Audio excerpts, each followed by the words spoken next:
እየሞትክ ነፍስ መዝራት ይላል። ይሄ ነው ቴሪ ፎክስ ይባላል። ከላይ የምትመለከቱት ካናዳዊ ነው። በ143 ቀን ውስጥ 5373 ኪሎ ሜትር የሮጠ ሰው ነው።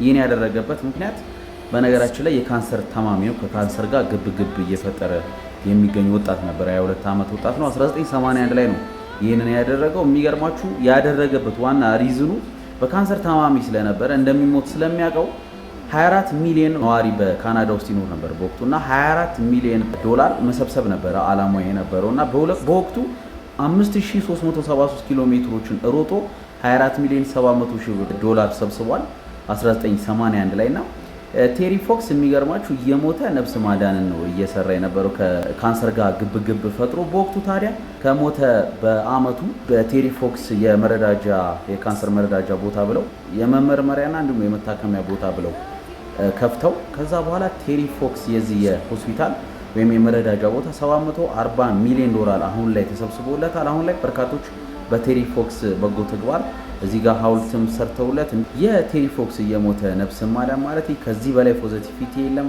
ቴሪ ፎክስ እጅግ የሚደነቅ ግለሰብ ነው። በካናዳ ቴሪ ፎክስ ማራቶን የሚባል ሩጫ አለ። ቴሪ ፎክስ ደስ ይላል።